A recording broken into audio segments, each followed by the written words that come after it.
تو جناب عارف حبیب کنسورشیم نے قومی پی آئی اے کو 135 ارب روپے میں خرید لیا ہے. پی آئی اے کو خرید چکے ہیں وہ.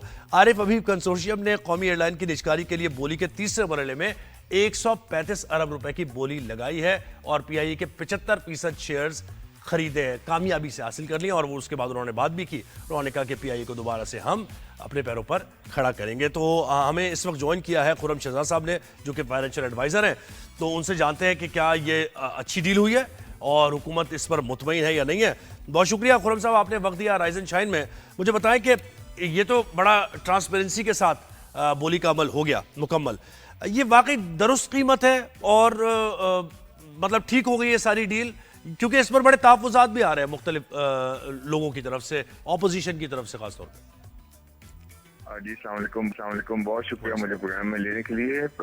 دیکھیں جی, میرے خیال میں تو بہت مناسب قیمت ہے اور بولی کمپیٹیو ہونے کی وجہ سے, یعنی کہ بولی میں زیادہ بڈر شامل تھے, زیادہ انویسٹرز آئے, جس کی وجہ سے جو ہے پروسیس کے اندر جو ویلیویشن آئی وہ کافی بہتر آئی ہے. ہم نے جو ریفرنس پرائس رکھی تھی وہ 100 ارب کے قریب تھی اور جو بولی آئی وہ 135 ارب کے قریب آئی, 75% جو ہے وہ شیئرز کے لیے. اور اگر میں اس کو ٹوٹل قیمت کہوں جو کہ لگی ہے 100% شیئرز کی, وہ تقریباً 180 ارب روپے بنتی ہے. تو یہ اس طرح سے پاسبل ہوا ہے کہ ایک تو ٹرانسپیرنٹ پروسیس چلا اور دوسرا کمپیٹیٹو پروسیس بھی تھا, مقابلہ تھا اس میں. تو ہمیشہ آپ یاد رکھیں جب بھی مقابلہ ہوتا ہے تو جو اس میں الٹیمیٹ بینیفیشری ہوتا ہے وہ اونرز ہوتے ہیں, وہ کنزیومرز ہوتے ہیں, وہ کسٹمرز ہوتے ہیں. یہی چیز نظر بھی آئی ہے کہ گورنمنٹ آف پاکستان قومی یہ انسٹیٹیوشن تھا, اس کی بہت بہتر, بہت اچھی ویلیو لگی ہے اور اس کے اندر گورنمنٹ آف پاکستان کو بھی تقریباً 55 ارب روپے جو ہے وہ ملیں گے اگر 25%, کیونکہ گورنمنٹ آف پاکستان کے پاس انیشلی 10 ارب روپے آئیں گے, اس کے بعد 45 ارب مزید آئیں گے, کیونکہ گورنمنٹ پاکستان کے پاس 7.5% پہلے ہے, اس کے بعد 25% بھی گورنمنٹ آف پاکستان کے پاس ہے. تو یہ بھی میں کلیئر کرتا چلوں کہ یہ جو کنفیوژن ہے مارکیٹ میں کہ جی صرف 10 ارب آئیں گے, یہ ٹھیک نہیں ہے.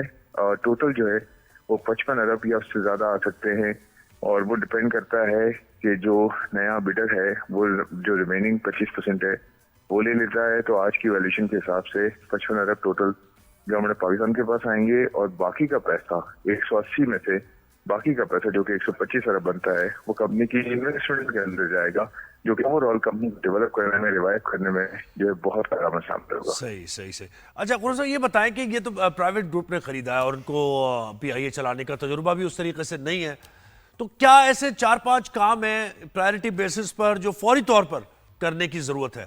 آپ کیا سجیسٹ کریں گے ان کو؟ اور ظاہر ہیلپ تو کریں گے آپ ان کی اپنے ایکسپیرینس کی بنیاد پر اور پروفیشنلز کو ظاہر لے کر ہائر کر کے, تو ذرا یہ بتائیے 4-5 چیزیں کیا ہو سکتی ہیں؟ دنیا بھر میں ایسا ہوتا ہے, جو گروپس ہوتے ہیں بڑے, ان کو بزنس کا تجربہ بہت ہوتا ہے, ان کو بزنس کو بہتر کرنے کا تجربہ بہت ہوتا ہے اور بزنس نئے سیٹ اپ کر کے ان کو چلانے کا تجربہ ہوتا ہے. تو یہ میرا نہیں خیال کہ اتنا بڑا ایشو ہے, کیونکہ دنیا بھر میں نئے بزنسز آتے ہیں, لوگ نئے بزنس کرتے ہیں اور یہ گروپس ہیں, انہوں نے جو بھی بزنسز کیے ہیں, جو بھی 2 گروپس تھے انفیکٹ, جو بھی آپ دیکھیں بزنسز کیے ہیں وہ نئے ایریاز میں جائیں اور اس میں انہوں نے بہتری کی ہے, کو دیا ہے اور نیا کیا ہے, بہتر کیا ہے. تو یہ جو سوچ ہے, یہ کوئی تجربہ نہیں ہے, تو ایسا دنیا میں نہیں ہوتا. ہمیشہ کوئی چیز پہلی بار بھی ہوتی ہے اور اس چیز کی ضرورت ہونی چاہیے کہ کیا ان کا ٹریک ریکارڈ اچھا ہے, کیا انہوں نے نئے بزنس سیٹ اپ کیے ہیں یا پرانے بزنس کو بہتر کیا ہے. تو وہ سب انہوں نے کیا ہے اور پاکستان کے بڑے گروپس ہیں, بڑے نام ہیں. اچھا یہ بھی بتائیں کہ جب بھی کوئی چینج آتا ہے اور خاص طور پہ جب پرائیویٹ سیکٹر میں right man for the right job ہوتی ہے, گورنمنٹ میں ذرا اس طریقے کے سٹینڈرڈز میٹ نہیں کیے جا رہے ہوتے, تو آلریڈی جو لوگ کام کر رہے ہیں, امپلائیز ہیں یا یونینز کام کر رہی ہیں, ان کو بھی بڑے تحفظات ہیں, ان کے کنسرنز ہیں کہ پتہ نہیں نکال تو نہیں دیا جائے گا, پھر پینشنز کے معاملات ہیں. تو اس میں کیا یقین دہانی کرائی گئی ہے؟ ان کو کوئی ریلیف ملے گا یا ان کو تو کوئی پرابلم میں وہ تو نہیں آئیں گے ہاٹ واٹرز میں؟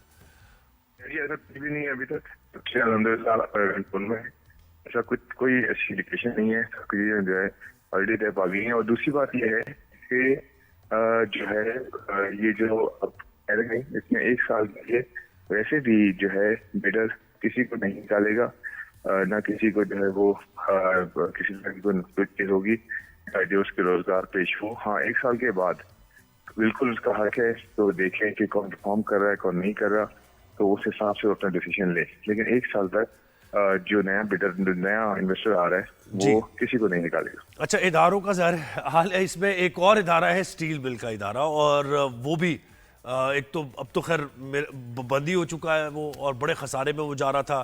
اور ایک زمانے میں یہ بھی بات ہو رہی تھی کہ جو پی آئی اے خریدے گا اس کو بنڈل آفر کے تحت اسٹیل مل بھی دے دی جائے گی.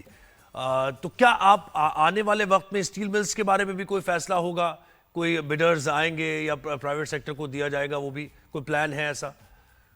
دیکھیں جی، پائپ لائن میں تقریباً کوئی 24 ادارے ہیں، اور 24 اداروں میں جو ہے بجلی کی کمپنیاں بھی ہیں، بجلی کی ڈسٹریبیوشن کمپنیاں بھی ہیں، اس کے علاوہ ایئرپورٹس بھی ہیں، اس کے علاوہ جو ہے بینکس بھی ہیں کچھ. تو کافی ساری بڑی اچھی لسٹ ہے. 2 ہو گئی ہیں اور ایک بڑی چیز یہ ہوئی ہے. اس کی وجہ سے لگتا ہے کہ مومنٹم آگے اور بنے گا اور انویسٹر پرائیویٹائزیشن کی طرف مزید آئے گا. تو یعنی اس کا مطلب یہ ہے کہ اسٹیل ملز کی بہت جلد ہم دیکھ رہے ہیں کہ نچکاری ہو رہی ہے؟ نہیں جی، اس پہ کچھ اور پلان ہے، اور کیونکہ وہ اسٹیل مل تو بند ہے اور اس کے لیے تو جو ہے پرائیویٹائزیشن کا عمل نہیں ہے اس طرح سے. لیکن باقی بہت ادارے ہیں، کیونکہ اسٹیل مل کا تو اب جو ہے وہ پرانی ہو چکی ہے. اس کے جو مشینری ہے وہ جب اس طرح سے کام کی نہیں ہے. اس کی زمین ہے، اس کے کچھ جو فری زونز ہیں اس طرح کے انیشیٹوز لیے گئے ہیں. باقی کمپنیاں ہیں اچھی بڑی جو کہ جو ہے وہ جائیں گی. لیکن اس میں اچھی بات یہ ہے کہ یوٹیلیٹی اسٹور دیکھ لیں یا پاس کو دیکھ لیں، آلریڈی بند کیا جا گیا ہے. بند کرنے کا جو ہے وہ ڈیسیژن لیا گیا ہے. کچھ کمپنیاں بند ہوگی، کچھ ڈیزالو ہو جائیں گی، کچھ آپس میں جو ہے مرج ہو جائیں گی، کچھ جو ہے وہ پرائیویٹائز ہوں گی، اور اس طرح سے جو بھی گورنمنٹ بزنسز میں اس میں سے نکلے گی. جی بہت شکریہ. خرم شہزاد ہمارے ساتھ ہیں.